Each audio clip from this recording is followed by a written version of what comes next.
Capítulo 1. El telón secreto. El verano de 1991. Lo que voy a contarles ahora es un viaje al epicentro del conflicto que ha redefinido el siglo XXI. Olviden lo que creen saber. Esto no es solo una guerra lejana, es una cadena de eventos, de secretos y de decisiones que se tomaron hace décadas, y que hoy están afectando directamente tu bolsillo, tu seguridad y tu futuro. Porque para entender el presente, tenemos que viajar al pasado. Tenemos que ir a un verano que, aunque no lo parezca, lo cambió todo. Retrocedamos en el tiempo, hasta el 1991.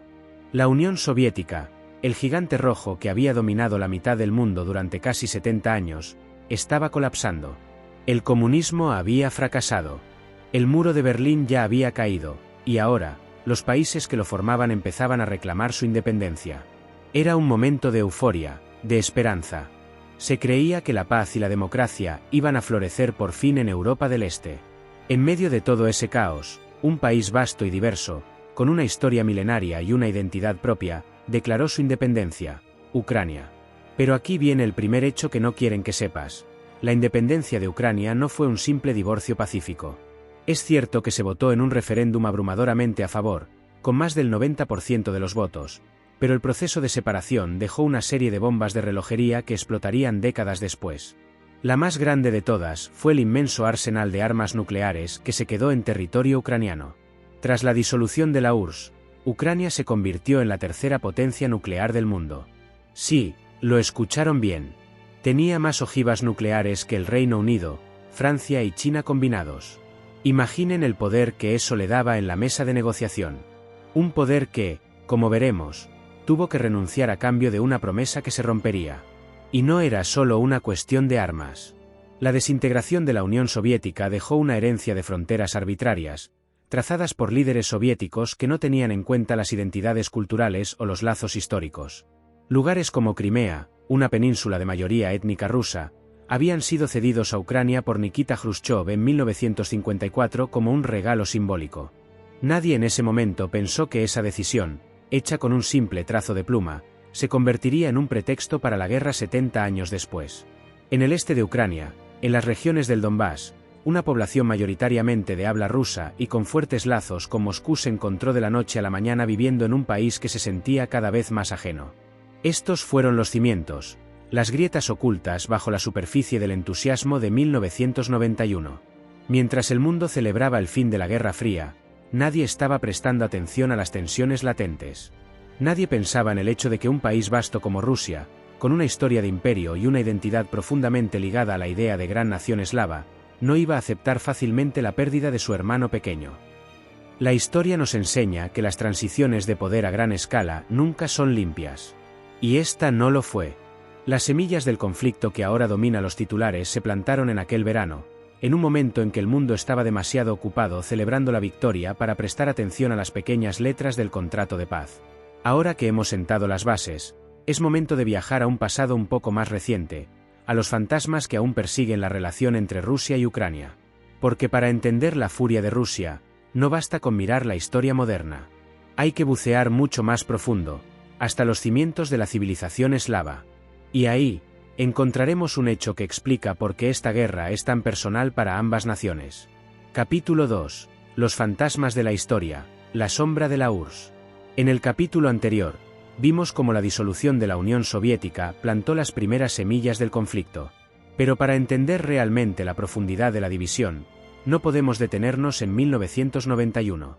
Tenemos que bucear mucho más profundo, hasta los fantasmas del pasado que aún acechan en la memoria colectiva de ambos pueblos. Porque para Rusia, Ucrania no es solo un vecino, es parte de su propia identidad. Y para Ucrania, Rusia no es solo un vecino, es un opresor que ha intentado borrar su cultura una y otra vez. Aquí viene el segundo hecho que no quieren que sepas. La historia que te han contado sobre la relación entre Rusia y Ucrania está incompleta. Para Rusia, su propia existencia como nación se remonta a la Rus de Kiev, un estado medieval que floreció en los siglos IX y X y que es considerado el origen de las tres naciones eslavas orientales: Rusia, Ucrania y Bielorrusia. Desde el punto de vista de Moscú, Ucrania es un hermano menor y su capital, Kiev, es la madre de las ciudades rusas. Esta visión histórica, que considera a Ucrania como una parte inseparable de la civilización rusa, no es solo un pretexto político, es una creencia arraigada en la identidad de millones de rusos. Y esa creencia es la que alimenta la furia y la frustración que sienten cuando ven a Ucrania volverse hacia Occidente, como si estuviera traicionando su propia herencia. Pero Ucrania tiene su propia historia, una historia de subyugación que ha sido borrada sistemáticamente. A lo largo de los siglos, el Imperio ruso y luego la Unión Soviética trataron a Ucrania no como un igual, sino como una provincia. Se impuso el idioma ruso, se reprimió la cultura ucraniana y se persiguió a los intelectuales y a los líderes que intentaron afirmar una identidad nacional independiente. El momento más oscuro de esta historia de opresión es un hecho que rara vez se menciona en los libros de texto occidentales, pero que está grabado a fuego en la memoria de cada ucraniano. Y este es el tercer hecho que no quieren que sepas. El Holodomor. Entre 1932 y 1933, una hambruna masiva, conocida como el Holodomor, devastó Ucrania. Aunque la hambruna fue el resultado de las políticas agrícolas fallidas de Stalin, muchos historiadores ucranianos y líderes occidentales la consideran un genocidio deliberado, un intento de quebrar el espíritu nacional ucraniano. Millones de personas murieron de hambre. Fue un trauma nacional de una magnitud tan grande que aún hoy, 100 años después, se siente en la psique ucraniana. Cuando los ucranianos miran a Rusia, no ven a un hermano, ven a un opresor que ha intentado borrar su cultura y su historia.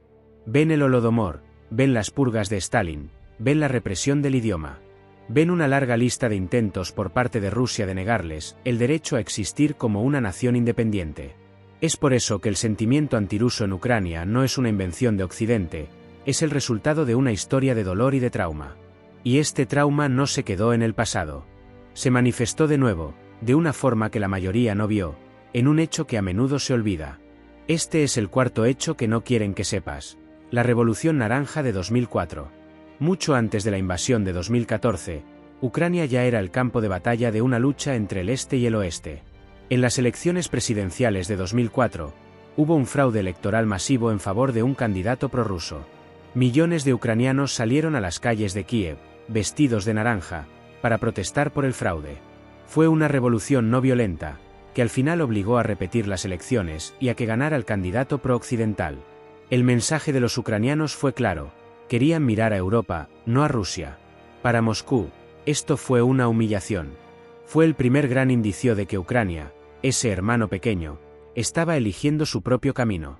Y el Kremlin lo vio no como la expresión de la voluntad popular, sino como un complot orquestado por Occidente para alejar a Ucrania de la esfera de influencia rusa. Estos fantasmas del pasado, el mito de la hermandad y la realidad de la opresión, son el telón de fondo de lo que vino después. Son la razón por la que la guerra no es solo una disputa por el territorio, sino una guerra por la identidad, por la historia y por el derecho a existir como nación. Y esta guerra, como veremos, tuvo que ver no solo con la historia, sino con una promesa crucial, un acuerdo que se firmó en un papel y se rompió en el frente. Un acuerdo que, de haber sido cumplido, podría haber evitado la guerra por completo. Capítulo 3. La promesa rota, el Acuerdo de Budapest. Hemos desenterrado las raíces históricas del conflicto, desde la disolución de la Unión Soviética hasta las profundas heridas del Holodomor y la polarización de la Revolución Naranja. Pero para entender por qué la guerra en Ucrania se siente como una traición para Occidente, tenemos que hablar de un hecho crucial que, irónicamente, se diseñó para prevenir precisamente este tipo de conflicto. Y este es el quinto hecho que no quieren que sepas: el Memorándum de Budapest. Retrocedamos en el tiempo, a 1994. La Unión Soviética se había desintegrado hace 3 años, y el mundo todavía estaba lidiando con el caos que había dejado atrás. Como mencionamos, Ucrania se había convertido en la tercera potencia nuclear del mundo. Y esto era una pesadilla para Estados Unidos, el Reino Unido y Rusia. Imaginen el escenario: un país joven, con un gobierno inexperto y una economía en crisis, controlando un vasto arsenal de ojivas nucleares soviéticas. La amenaza de que esas armas cayeran en las manos equivocadas era real. Así que, en diciembre de 1994, en una cumbre de la Organización para la Seguridad y la Cooperación en Europa celebrada en Budapest, se firmó un acuerdo histórico. Ucrania aceptó entregar todas sus armas nucleares, más de 1900 ojivas, a Rusia para su desmantelamiento. ¿Y a cambio de qué? Aquí está el punto clave. Rusia, Estados Unidos y el Reino Unido firmaron un memorándum en el que se comprometían a respetar la independencia, la soberanía y las fronteras existentes de Ucrania y a abstenerse de la amenaza o el uso de la fuerza contra ella. Era un acuerdo de seguridad, una promesa de que si Ucrania renunciaba a su única y más poderosa defensa, las potencias nucleares la protegerían de la agresión. Era, en esencia, un acuerdo de quid pro quo, un intercambio de armas nucleares por la promesa de seguridad. Para muchos ucranianos, fue el trato del siglo. Entregaron las armas más poderosas del mundo a cambio de una garantía de que nadie, especialmente su vecino más grande, los invadiría. Pero ese acuerdo, esa promesa escrita en un papel, se rompería de la manera más espectacular posible. En 2014, cuando Rusia invadió y anexó la península de Crimea, violó de forma flagrante el Memorándum de Budapest. Y 10 años después, en 2022, cuando lanzó la invasión a gran escala, no solo lo violó, lo hizo trizas. Para el mundo occidental, la invasión fue vista no solo como una agresión contra Ucrania, sino como una traición a la palabra dada. Fue un golpe directo a la credibilidad de los acuerdos internacionales, y a la idea de que se puede confiar en las promesas entre naciones. Es la razón por la que el apoyo a Ucrania es tan fuerte en muchos países occidentales. No es solo por la democracia y la libertad, es por la sensación de que una promesa fundamental se rompió y que si permitimos que eso suceda, el orden mundial que conocemos podría desmoronarse.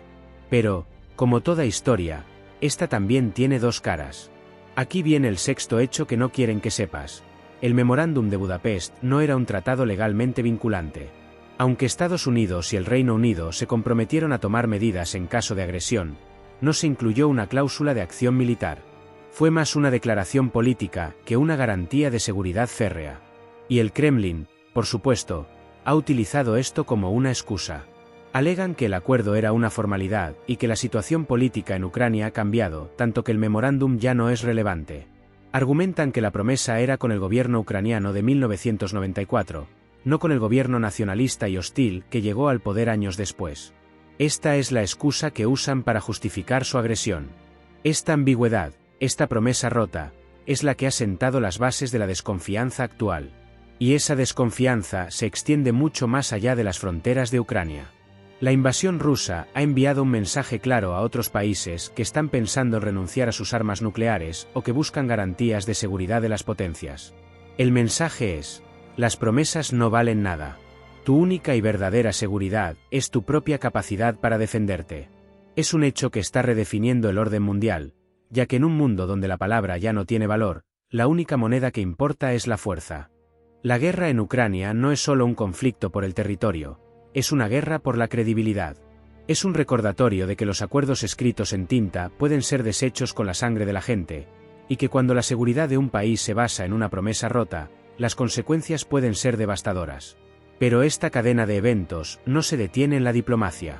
Como veremos, la verdadera batalla, la que afecta a tu bolsillo, se libra en un lugar mucho más fundamental. En las profundidades de la Tierra, donde se encuentra el recurso más valioso de nuestro tiempo, la energía. Y esta es la conexión que, sin duda, no quieren que sepas. Capítulo 4. El tsunami energético, el gas que cambió el mundo. Hemos desvelado los fantasmas de la historia y las promesas rotas que sentaron las bases del conflicto. Pero la guerra en Ucrania no es solo una disputa territorial. Es una guerra por el control del recurso más vital y valioso de Europa, la energía. Y aquí viene un hecho que explica por qué la crisis actual te afecta directamente, incluso si vives a miles de kilómetros de distancia. Este es el séptimo hecho que no quieren que sepas: el papel de Ucrania en el mapa energético de Europa. Durante décadas, Ucrania ha sido la principal arteria a través de la cual el gas ruso fluye hacia Europa. Piensen en una red de tuberías gigantesca, una autopista invisible de energía, que va desde los vastos campos de gas siberianos hasta los hogares, fábricas y centrales eléctricas de Alemania, Francia, Italia y más allá. Más de la mitad del gas que Rusia vendía a Europa occidental pasaba por Ucrania. Esto le daba a Ucrania un poder de negociación inmenso. Podía, en teoría, cerrar el grifo y paralizar la economía de la Unión Europea. Y al mismo tiempo, le daba a Rusia un control increíble sobre la política exterior de sus vecinos europeos. Para el Kremlin, esta dependencia era un arma de doble filo. Por un lado, le daba un inmenso poder político. Por otro, lo hacía vulnerable a las fluctuaciones y a las disputas con un vecino que, cada vez más, se sentía como un enemigo. La respuesta de Rusia fue una estrategia a largo plazo, una que pocos en Occidente vieron venir. Y este es el octavo hecho que no quieren que sepas. El Kremlin se dedicó a construir rutas de gas que evitaran Ucrania por completo. Piense en los gasoductos Nord Stream 1 y el polémico Nord Stream 2, que van directamente de Rusia a Alemania a través del mar Báltico. No son solo proyectos de infraestructura, son jugadas maestras en un tablero de ajedrez geopolítico. El objetivo de estos gasoductos era claro: dejar a Ucrania fuera de la ecuación. Si Rusia podía vender su gas directamente a Europa, sin intermediarios, no solo eliminaría la influencia de Ucrania, sino que también haría que los países europeos, especialmente Alemania, fueran aún más dependientes de Moscú. Esto, a su vez, debilitaría cualquier intento europeo de imponer sanciones o de oponerse a la política exterior rusa. Era una estrategia brillante y siniestra a la vez. No se trataba de ser más eficiente, se trataba de tener el control. Y la Unión Europea, en su búsqueda de energía barata y segura, jugó el juego, ignorando las advertencias de los países del este que sabían, por experiencia propia, lo que estaba en juego. Pero la historia del gas no se detiene ahí. Aquí viene el noveno hecho que no quieren que sepas. La lucha por el control de la energía no es solo una cuestión de geopolítica. Es también una batalla que se libra en las salas de juntas de las empresas más poderosas del mundo.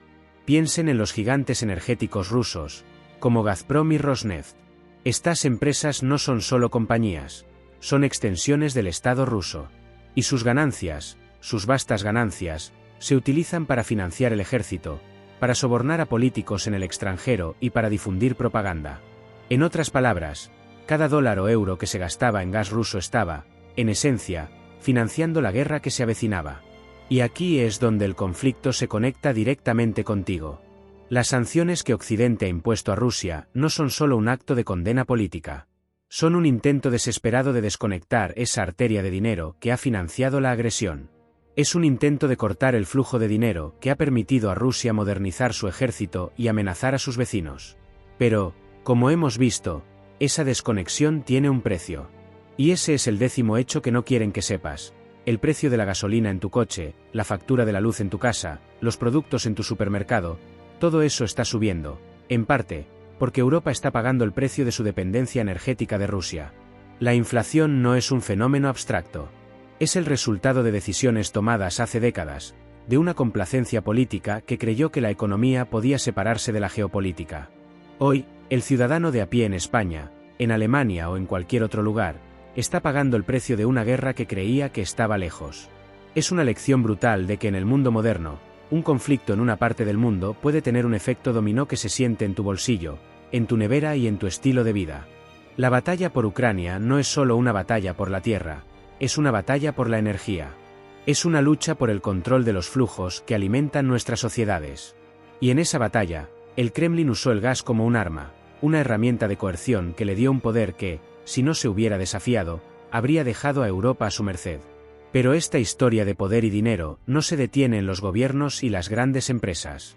También tiene un rostro mucho más personal, el rostro de un puñado de hombres que, con su inmensa riqueza, han definido el curso de la historia. Y esta es la historia que vamos a desvelar a continuación, en el quinto capítulo. Capítulo 5. El gran juego de los oligarcas, el dinero detrás de la bandera. Hemos visto cómo la historia, los acuerdos rotos y la energía han sido los hilos que tejen este conflicto. Pero las guerras no se libran solo en los campos de batalla o en las mesas de negociación. También se libran en los despachos, en los paraísos fiscales y en las mansiones de los hombres más ricos y poderosos de sus respectivos países. Y aquí viene un hecho crucial que a menudo se ignora. Este es el 11º hecho que no quieren que sepas. El papel de los oligarcas, esas figuras obscenas de riqueza y poder, ha sido fundamental para la creación y continuación de esta guerra. Piensen en el colapso de la Unión Soviética. De la noche a la mañana, el vasto imperio estatal se desmoronó. Fábricas, minas, pozos de petróleo, todo el aparato productivo que antes pertenecía al Estado, de repente quedó a la deriva. Y en medio del caos, un puñado de hombres de negocios con conexiones políticas, con olfato para la oportunidad y sin escrúpulos, se hicieron con el control de esas empresas, a menudo por una fracción de su valor real. Nacieron los oligarcas, en Rusia y en Ucrania. No eran empresarios en el sentido capitalista tradicional. Eran más bien señores feudales modernos, que controlaban sectores enteros de la economía y que ejercían una influencia política desmesurada. En Rusia, Vladimir Putin llegó al poder a finales de los 90 con la promesa de poner orden en el caos. Y lo hizo. Sometió a los oligarcas, les dio una opción clara: o le eran leales al Kremlin o perderían su riqueza, y en algunos casos, su libertad. A cambio de lealtad, los oligarcas rusos se convirtieron en la élite gobernante de facto. Su inmensa riqueza se ha utilizado no solo para su propio beneficio, sino también para servir a los intereses del Estado. Han comprado equipos de fútbol, yates gigantes y propiedades en Londres, París y Nueva York, y a cambio, han sido los financiadores silenciosos de la política exterior de Putin. Han sido los que han extendido la influencia rusa en el extranjero, a menudo con la bendición del Kremlin, y han sido los que han proporcionado los fondos para las operaciones encubiertas y las guerras. Es un pacto diabólico. El Estado les permite mantener su riqueza a cambio de que la usen para servir al Estado. Pero en Ucrania, la historia de los oligarcas tomó un giro diferente. Aquí, la élite oligárquica no estaba unificada bajo una sola figura autoritaria. Eran facciones rivales, que se combatían mutuamente en una lucha constante por el poder y la influencia.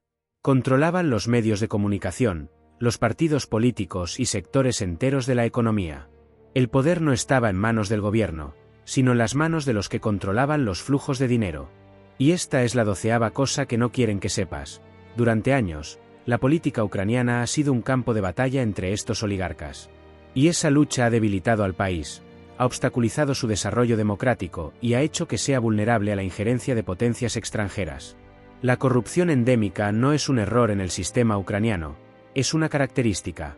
Es el resultado de décadas de lucha por el poder entre estos hombres, que han visto al Estado no como una entidad para servir al pueblo, sino como un vehículo para su propio enriquecimiento. Un ejemplo de esta influencia es el expresidente ucraniano Viktor Yanukovych, una figura prorrusa que llegó al poder en 2010 con el apoyo de algunos de los oligarcas más poderosos del país. Su gobierno estuvo marcado por la corrupción y la represión, y su decisión en 2013 de rechazar un acuerdo de asociación con la Unión Europea, bajo la presión de Moscú, fue la chispa que encendió las protestas masivas en Kiev. Esas protestas, la revolución del Maidán, terminaron con su derrocamiento, y con la toma de poder de un gobierno pro-occidental. Este es el 13º hecho que no quieren que sepas.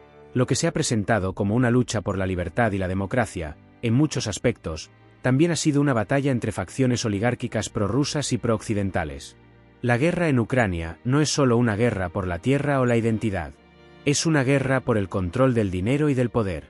Es una lucha que ha sido financiada y manipulada por un puñado de hombres inmensamente ricos que han visto el conflicto no solo como un desastre, sino también como una oportunidad. Han movido los hilos desde las sombras, influenciando a los políticos, controlando la información y amasando fortunas mientras la gente común paga el precio más alto. Entender el papel de los oligarcas es crucial para entender por qué la paz es tan difícil de alcanzar. Porque para muchos de estos hombres, la guerra es un negocio. Es un medio para expandir su poder, para ganar contratos, para ocultar sus crímenes y para redefinir el orden mundial a su favor. Y mientras sigamos ignorando la influencia de este puñado de hombres, la guerra, y la inestabilidad que genera, seguirá siendo una constante en nuestro mundo. Pero el dinero y el poder no son las únicas armas. Como veremos a continuación, la guerra moderna se libra también en la mente de la gente, en el campo de batalla de la información. Y en ese campo, la verdad es la primera víctima.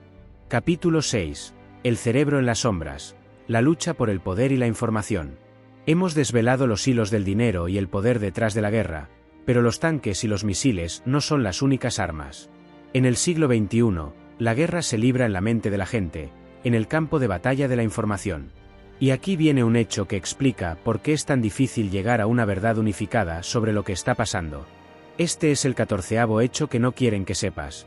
La guerra en Ucrania es el conflicto de desinformación más grande y sofisticado de la historia. Piensen en ello. El conflicto empezó con una justificación de Vladimir Putin que resonó en millones de rusos.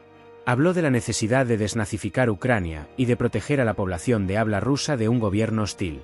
Para muchos en Occidente, esto sonaba como una locura. Pero para millones de personas en Rusia, y en otras partes del mundo, era una narrativa coherente. Esta narrativa no fue creada de la noche a la mañana. Fue el resultado de años de trabajo meticuloso por parte de un vasto aparato de propaganda estatal. La televisión estatal rusa, que es la principal fuente de noticias para la mayoría de la población, ha estado emitiendo mensajes de que Ucrania es una amenaza, que Occidente está intentando rodear a Rusia y que la OTAN es una organización agresiva. La desinformación no es solo mentir. Es crear un universo de información paralelo, donde los hechos son flexibles y la verdad es lo que el Estado dice que es. Se utilizan granjas de bots, cuentas falsas en redes sociales y medios de comunicación que parecen legítimos, pero que en realidad están controlados por el Kremlin. El objetivo no es solo convencer a la gente de que la narrativa es verdadera, sino crear tanta confusión que la gente no sepa en qué creer. El objetivo es que, en un mundo donde no hay una verdad objetiva, la gente se retire a su propio rincón ideológico, a salvo de la incomodidad de la ambigüedad. Y en ese rincón, la narrativa estatal puede prosperar sin oposición. Pero Ucrania y Occidente no se han quedado atrás en esta guerra de la información. Este es el 15º hecho que no quieren que sepas. Ucrania ha demostrado ser increíblemente efectiva en el uso de las redes sociales para movilizar el apoyo global y controlar la narrativa. El presidente Volodymyr Zelensky, un exactor, ha utilizado su carisma y su dominio de la comunicación digital para convertir la resistencia ucraniana en una historia de David contra Goliat. Ha hablado con los líderes mundiales, ha apelado directamente a los ciudadanos de otros países y ha utilizado las redes sociales para mostrar el horror de la guerra y la valentía de su pueblo. Han utilizado vídeos cortos, memes y llamamientos emocionales para que la gente de todo el mundo se sienta conectada con su causa. La narrativa de Ucrania es clara: son un país valiente que lucha por su libertad y su democracia contra un invasor brutal y autocrático. Y esa narrativa ha resonado en el mundo occidental. Los medios de comunicación occidentales, que han cubierto la guerra de forma exhaustiva, a menudo han repetido esta narrativa, a veces sin el matiz necesario para un conflicto tan complejo. En muchos sentidos, la cobertura ha sido una respuesta a la propaganda rusa, pero también ha creado su propio universo de información, donde la narrativa de la valentía ucraniana y la maldad rusa es la única verdad aceptable. La batalla por la información no se libra solo en los medios de comunicación ni las redes sociales. Se libra en las conversaciones que tenemos en nuestros hogares, en los comentarios que escribimos en YouTube y en las decisiones que tomamos sobre en quién confiar. La guerra se ha convertido en un filtro a través del cual vemos el mundo. Y ese filtro, en ambos lados, está diseñado para hacernos sentir que solo hay una forma de ver las cosas, que solo hay un lado que tiene la razón, y que cualquier otra perspectiva es una traición. El verdadero peligro de esta guerra de la información no es que la gente crea una mentira, sino que la gente pierda la fe en la verdad misma. Si no podemos confiar en los periodistas, si no podemos confiar en los gobiernos, si no podemos confiar en los hechos, ¿en qué podemos confiar? La desinformación es un veneno que mata la confianza, y sin confianza, la democracia no puede funcionar.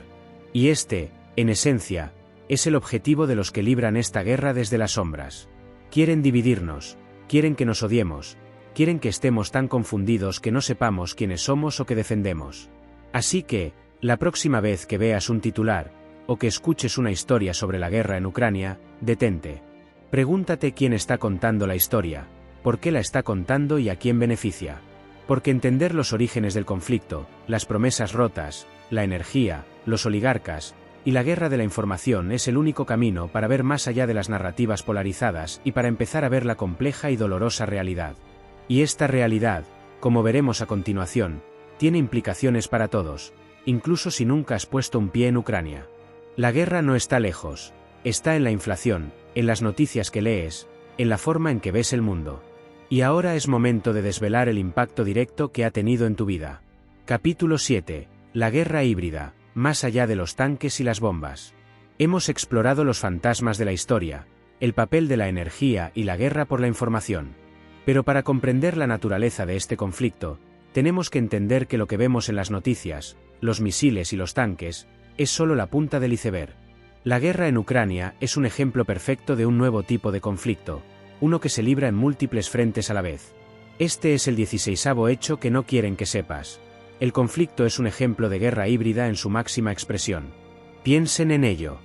La guerra híbrida es un concepto que se basa en la combinación de tácticas militares convencionales con métodos no militares, económicos, informáticos y políticos. Es un enfoque que busca desestabilizar a un oponente sin necesidad de una declaración de guerra formal. Y en la guerra de Ucrania, hemos visto cada una de estas tácticas en acción. El primer frente es, por supuesto, el militar. Pero incluso aquí, las cosas no son tan simples como parecen. Hemos visto el uso de la guerra asimétrica. Ucrania, con un ejército mucho más pequeño y con menos recursos, ha utilizado la geografía, la inteligencia y la ayuda occidental para infligir un daño masivo a las fuerzas rusas. El uso de drones, de misiles de largo alcance y de una defensa basada en la movilidad y la sorpresa ha redefinido lo que significa librar una guerra moderna.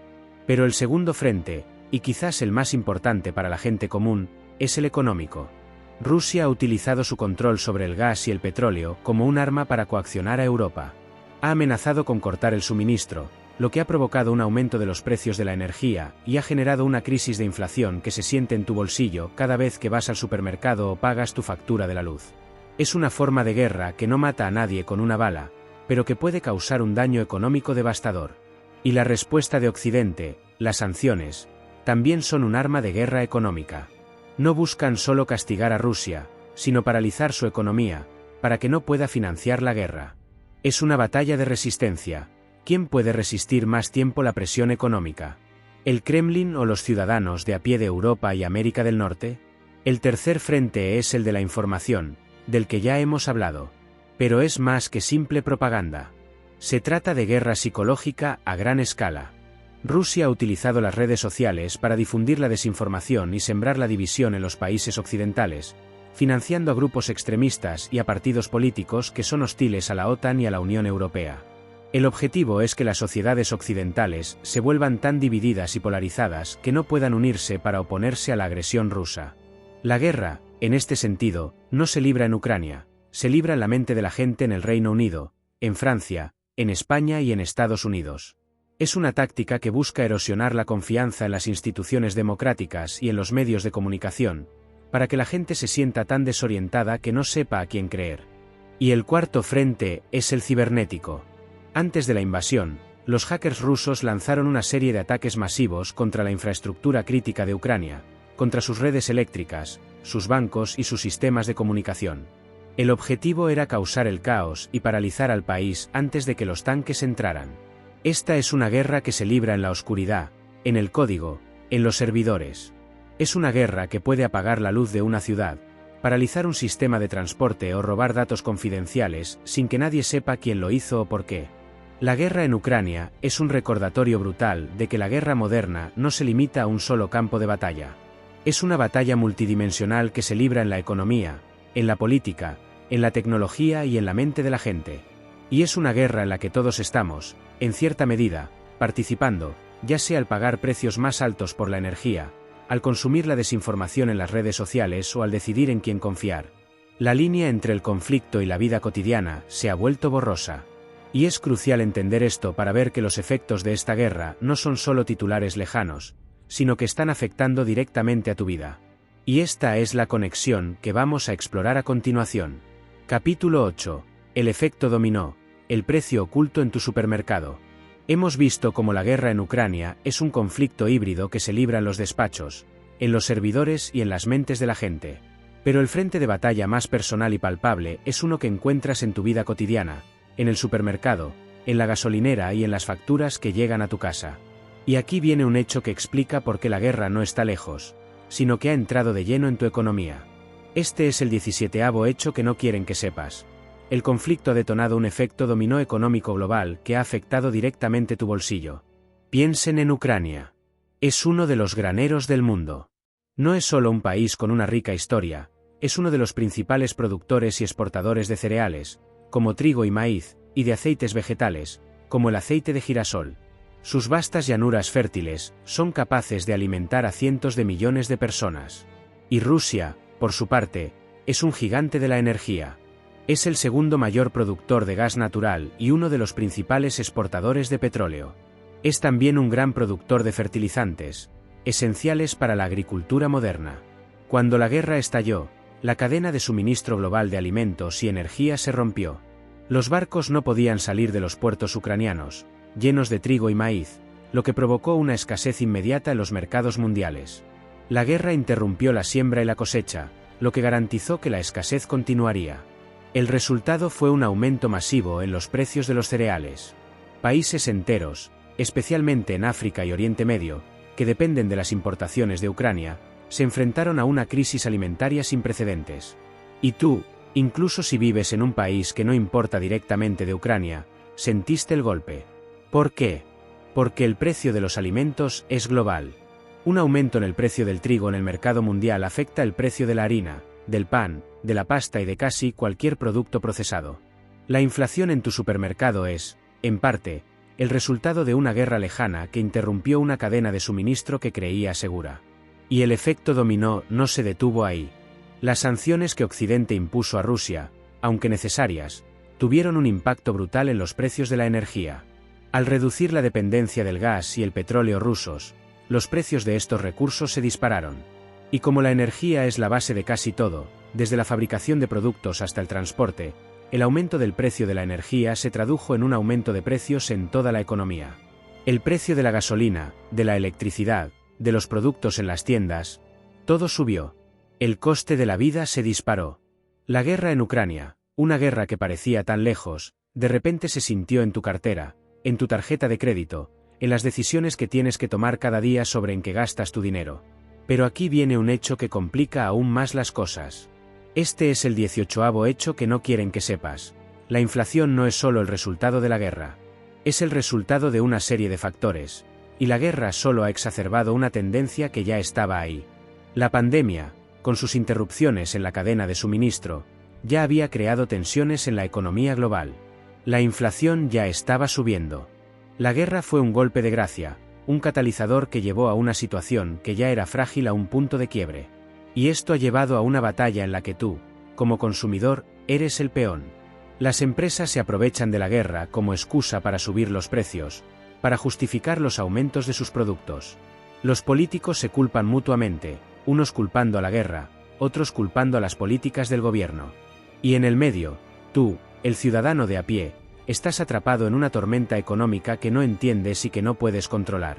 La guerra en Ucrania se ha convertido en una excusa, en una narrativa que se utiliza para justificar el dolor económico que sientes. El verdadero efecto dominó no es solo sobre los precios. Es sobre la confianza. Es sobre la creencia de que el mundo en el que vivimos es estable y seguro. La guerra ha roto esa creencia. Nos ha demostrado que la interconexión de nuestro mundo, que una vez fue vista como una fortaleza, es también una vulnerabilidad. Un conflicto en una parte del mundo puede desestabilizar la economía de un continente entero. Y esta nueva realidad ha generado una sensación de inseguridad y de miedo que se siente en las decisiones que tomamos, en la forma en que ahorramos, en la forma en que gastamos. La guerra ha llegado a casa. La batalla no es solo por la tierra en Ucrania. Es por el control de la economía global, por el control de los precios, por el control de tu futuro financiero. Y en esa batalla, el ciudadano de a pie, sin darse cuenta, está pagando el precio más alto. Pero esta historia de precios y de dolor económico tiene un rostro humano. El rostro de la gente que ha tenido que huir de sus hogares, de los que se han quedado para luchar y de los que están pagando el precio de esta guerra con sus vidas. Y este es el rostro que vamos a desvelar en el siguiente capítulo. Capítulo 9. El rostro olvidado, los que viven y mueren en el frente. Hemos navegado por la historia, la geopolítica y la economía de este conflicto. Hemos hablado de fantasmas del pasado, de acuerdos rotos, de energía y de oligarcas. Hemos desvelado la guerra híbrida y cómo ha afectado tu bolsillo y tu vida. Pero en medio de todo este análisis, es fácil olvidar a las personas reales que están viviendo, muriendo y luchando en este conflicto. Y aquí viene un hecho que, a pesar de lo brutal y evidente que es, a menudo se olvida en la narrativa global. Este es el 19º hecho que no quieren que sepas. La guerra en Ucrania ha desatado una de las mayores crisis humanitarias y de refugiados de la historia moderna de Europa. Piensen en los números. Millones de personas han sido desplazadas de sus hogares, tanto internamente como fuera del país. Familias enteras, separadas, con padres que se quedan para luchar y madres e hijos que huyen con solo lo que pueden llevar en una mochila. Ciudades enteras, como Mariupol y Bakhmut, han sido reducidas a escombros. Hospitales, escuelas y edificios de apartamentos han sido bombardeados. Y la gente común, los que no tienen nada que ver con la política o el dinero, son los que están pagando el precio más alto. El rostro de la guerra no es el de un líder político o un general. Es el rostro de una abuela que llora por su casa destruida, el rostro de un niño que ha perdido a sus padres, el rostro de un soldado que lucha en un campo de batalla congelado. La guerra tiene un impacto psicológico que va más allá de lo que podemos ver en las noticias. Este es el 20º hecho que no quieren que sepas. El trauma invisible de la guerra. Millones de personas han sido testigos de horrores que nadie debería ver. Han vivido con el miedo constante de los bombardeos, Han perdido a sus seres queridos y han tenido que dejar atrás todo lo que conocían. Este trauma no desaparece cuando los misiles dejan de caer.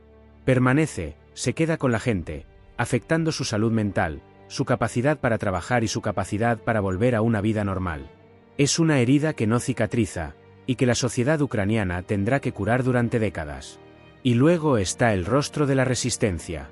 El de los ucranianos que han decidido quedarse y luchar. Hombres y mujeres de todas las edades que han dejado sus trabajos, sus familias y sus vidas normales para unirse al ejército o a las fuerzas de defensa territorial. ¿Por qué lo hacen? Aquí viene un hecho que es difícil de entender para muchos en Occidente, pero que es crucial para comprender este conflicto. Este es el 21º hecho que no quieren que sepas. Para muchos ucranianos, esta no es solo una guerra por la tierra. Es una guerra por su propia existencia como nación, por su identidad, por su cultura y por su futuro. Es una guerra existencial. Pero, como toda historia, esta también tiene otro lado.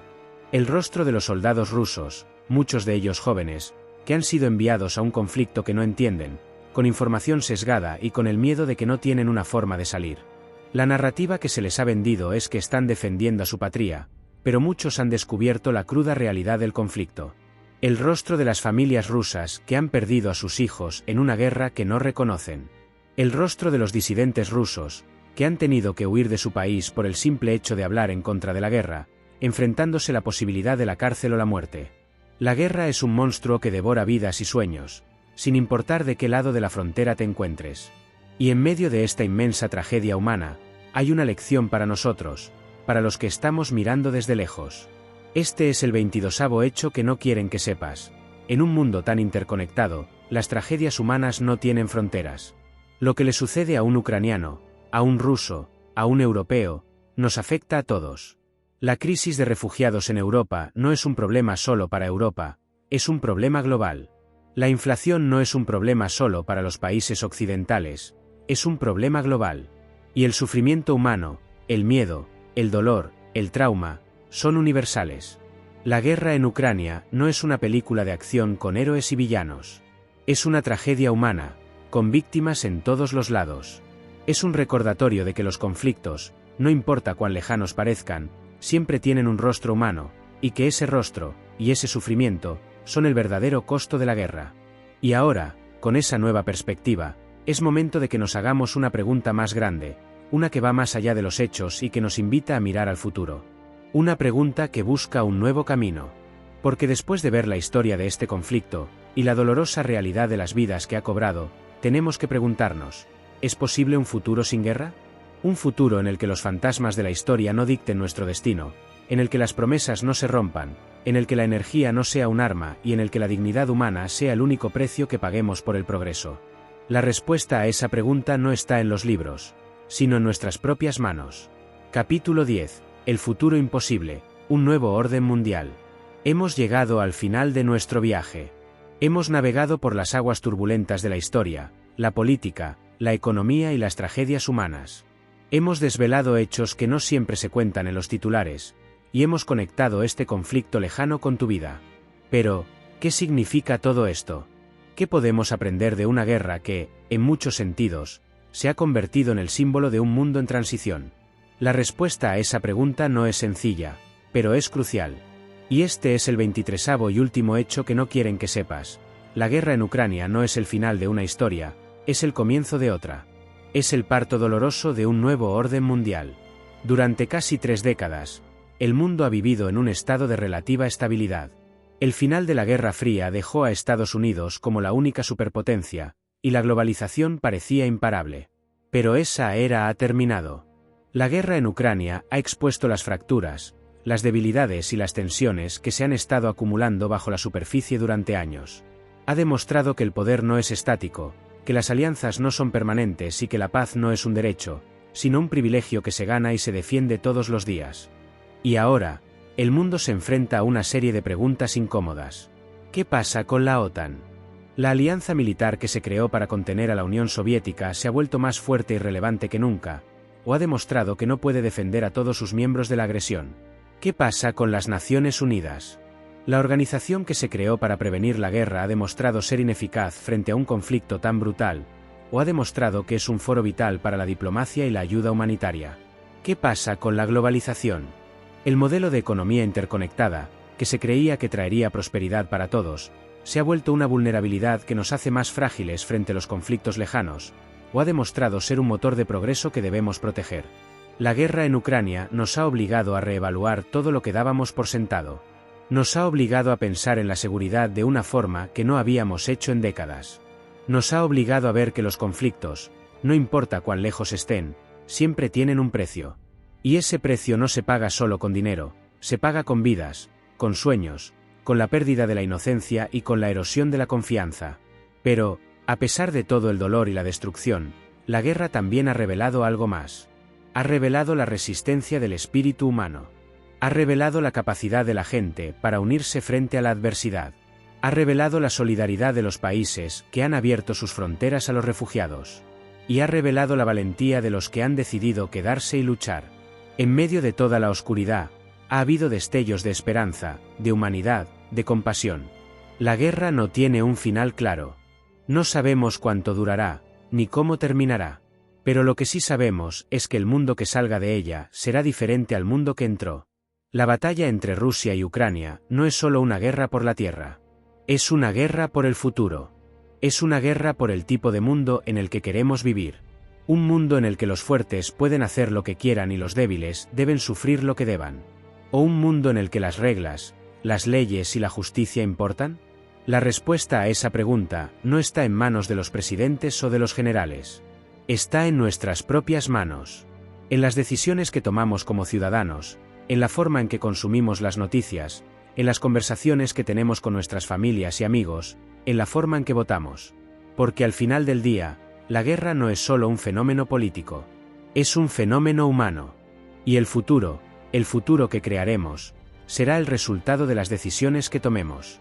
Hemos llegado al final de nuestra historia, pero el debate no ha terminado.